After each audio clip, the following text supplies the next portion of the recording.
안녕하세요. 차지연 세무사입니다. 요즘 연말정산 시즌이 다가오면서 13월에 월급을 받을지 아니면 환급 받을지 궁금해하시는 근로자분 많으실 거예요. 이번 영상에서는 소득공제 세액 감면 중에서도 가장 효과가 크다고 할 수 있는 월세 세액 공제에 대해서 살펴보려고 합니다.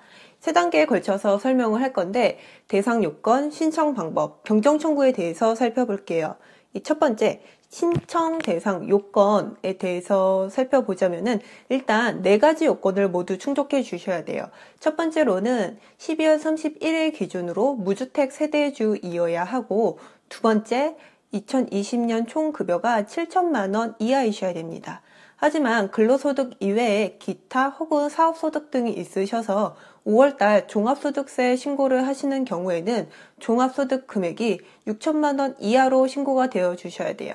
그리고 세 번째로는 국민주택 규모 이하의 주택에 거주를 하시거나 이 국민주택 규모가 초과하더라도 기준시가 3억 원 이하인 주택에 거주하시면은 가능합니다.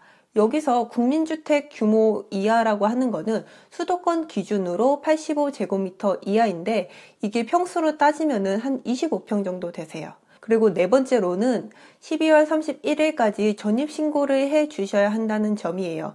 임대차 계약 서상 주소지와 주민등록상 주소지를 일치시켜 주셔야 합니다.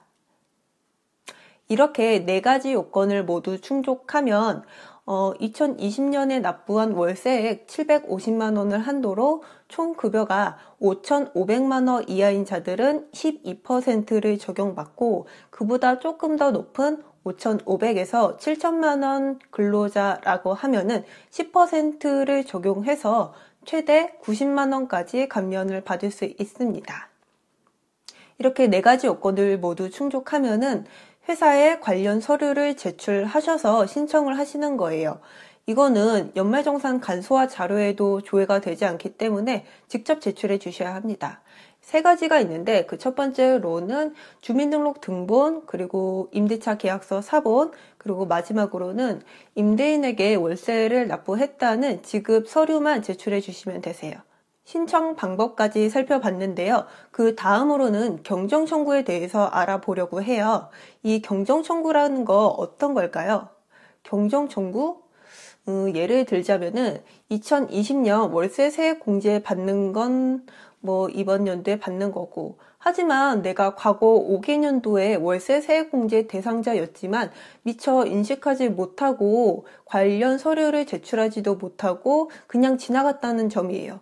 그러면은 과거 년도 지금 기한 후 혹은 경정 청구 신고서를 제출해서 환급받을 수 있는 제도입니다. 근데 여기서 주의하셔야 할 점은 무조건 환급을 받지는 못한다는 거예요. 홈택스 홈페이지 공인인증서 로그인 하셔서 지급 명세서 등 제출 내역 가셔서, 그리고 과거 4개년도 근로소득 지급 명세서 확인하셔서 그 첫 번째 페이지 하단에 있는 결정세액 금액을 확인해 주셔야 돼요. 결정세액 금액만큼 환급 받을 수 있기 때문에 만약에 결정세액이 0이라고 하면은 해당 연도에 연말정산을 통해서 이미 환급받을 수 있는 100%를 환급받았기 때문에 추가적인 서류를 제출하여도 더 이상 환급받을 수 있는 금액이 없다는 뜻이에요. 이렇게 결정세액을 확인했고 이제 경정신고서를 작성해야 하는데요. 보통 근로자분들은 전자신고를 통해 경정청구를 합니다. 하지만 여기서 주의해 주셔야 할 점이 있어요.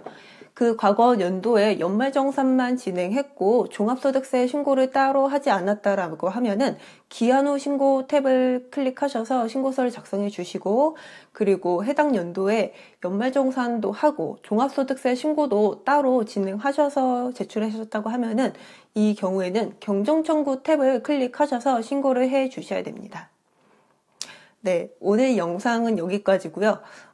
다음에 또 유용한 정보로 돌아오겠습니다. 감사합니다.